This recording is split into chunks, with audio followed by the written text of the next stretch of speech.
بسم اللہ الرحمن الرحیم۔ نجم شاہ نامی ایک خطیب ہے جو انتہائی بد عقیدہ شخص ہے اور بدتمیز آدمی ہے، اور اس کا حلیہ دیکھیں یوں لگتا ہے جیسے کوئی پٹاری والا مداری ہے، اپنی چرب زبانی اور ایکٹنگ کے ساتھ لوگوں کو گمراہ کیے ہوئے ہے۔ ظاہری بات ہے جو محافل کی انتظامیہ ہوتی ہے اکثر وہ لوگ جہل ہوتے ہیں اور ان کی غرض صرف اپنی شہرت ہوتی ہے۔ تو اس طرح کے جو بد عقیدہ اور جہل قسم کے خطیب ہیں وہ اپنا پیٹ بھرنے کے لیے ظالم جو ہے وہ قوم کے ایمانوں کو برباد کر رہے ہیں، اور ہماری قوم صرف جو خطیب ہے اس کا نام اور شہرت دیکھتی ہے، عقیدہ نہیں دیکھتی، اس کا عقیدہ کیا، شہرت دیکھتی ہے کہ کون سا خطیب مشہور ہے۔ اب اس سے غرض نہیں کہ وہ عقیدے کی کیا بات کرے گا، ہماری عملی کیا اصلاح کرے گا، وہ خود اس کی کیا حیثیت ہے، اس سے ہماری قوم کو غرض نہیں ہے۔ اکثریت کا یہ حال ہے، بعض الحمدللہ بعض شعور بھی افراد ایسے ہیں۔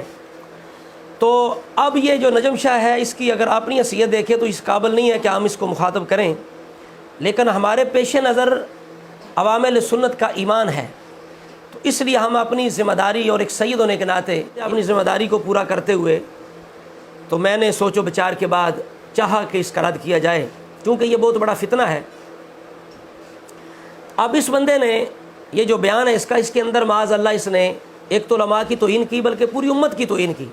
اب لہجہ اس بندے کا دیکھے کیسا عجیب ہے، کہتا ہے او مولویو ابو طالب تے کفر دے فتوے لان والے ہو، میری پہلی دلیل دا جواب دیو، میں بیعت نہ کرنا کیا کہ سید ہی نہیں۔ او مولوی فتوے لان والے کفر دے ابو طالب تے میری پہلی دلیل دا تو جواب لایا، میں تیری بیعت نہ کرنا تے سید نہیں۔ میں کہتا ہوں تم اس لائق نہیں ہو تمہیں مرید بنایا جائے، لیکن یہ ہے تم نے بدتمیزی کا انداز اپنایا ہے علماء اہل سنت کے لیے، اور یہ بہت بڑا چیلنج تم نے کیا کہ میں مرید ہو جاؤں گا، تو لہٰذا ہم تمہیں چھوڑیں گے نہیں انشاءاللہ۔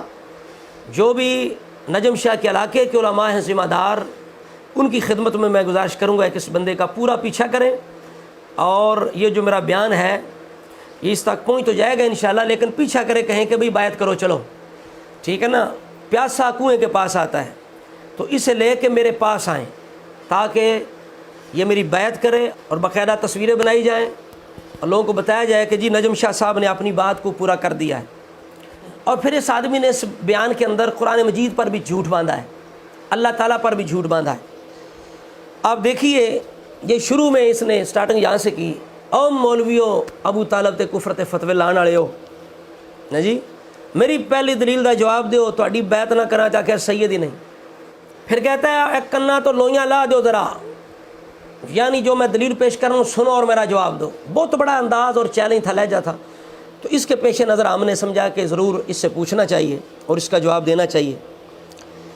اب یہ کہتا ہے جناب دلیل کیا دے رہا ہے، کہتا ہے کہ 17 سال، لہجہ دیکھیں اس کا کیسا عامیانہ اور گھٹیا لہجہ ہے رسول اللہ کے لیے، اور یہ ان لوگوں کی انتہائی بدبختی ہے جو آج کل ایمان ابی طالب کو بہت بڑا مسئلہ بنائے ہوئے ہیں۔ ہم تو اہل سنت کا مزاج اور طریقہ بالکل سب کے سامنے ہے کہ ہم نے آج تک اس مسئلے کو نہیں چھیڑا، لیکن ان لوگوں نے، شریر لوگوں نے اب مسئلے کو سٹیجوں تک پہنچایا اور بہت آگے تک نکل گئے، امت کو حرام زادہ، لعنتی، کافر، معاذ اللہ، دشمن اہل بیت، بغض علی، بغض اہل بیت، کیا کیا نام دینے لگے۔ تو اب یہ مسئلہ وہ مسئلہ پہلے والا نہیں رہا کہ ہم اسے کہیں کہ جی یہ اختلافی ہو گیا اور سٹیجوں پہ نہ لایا جائے، بلکہ اب ضرورت ہے اس مسئلے کو سٹیجوں پہ لانے کی۔ جب ایک مستحب کا بھی رد کیا جائے یا مخالفت کی جائے، مستحب کو بھی ناجائز قرار دیا جائے، اب اس کی جو اہمیت ہے وہ مستحب سے اوپر چلی جاتی ہے، چونکہ ایک شریعت جس کو پسند کرے اس کو جو ناجائز کہے تو اصل میں اب وہ شریعت کی مخالفت کر رہا ہے۔ تو شریعت کے دفاع کے لیے ضروری ہے کہ اس مستحب پر زیادہ جو ہے وہ پابندی کی جائے۔ تو اب اس مسئلے کو سامنے، عوام کے سامنے ہر عالم دین کی ذمہ داری ہے وہ لائے، طریقے سلیقے کے ساتھ اسی انداز سے بیان کرے، بھئی ہم اس مسئلے کو ہمیں مجبور کیا گیا ہے اور اب ہم پر فرض ہے کہ جب پوری امت پہ لعن طعن کیا جائے تو ہم چپ نہیں رہیں گے۔ اب جو یہ لوگ ایمان ابی طالب ثابت کرتے ہیں، یہ رسول اللہ کی شان و عظمت بھول جاتے ہیں۔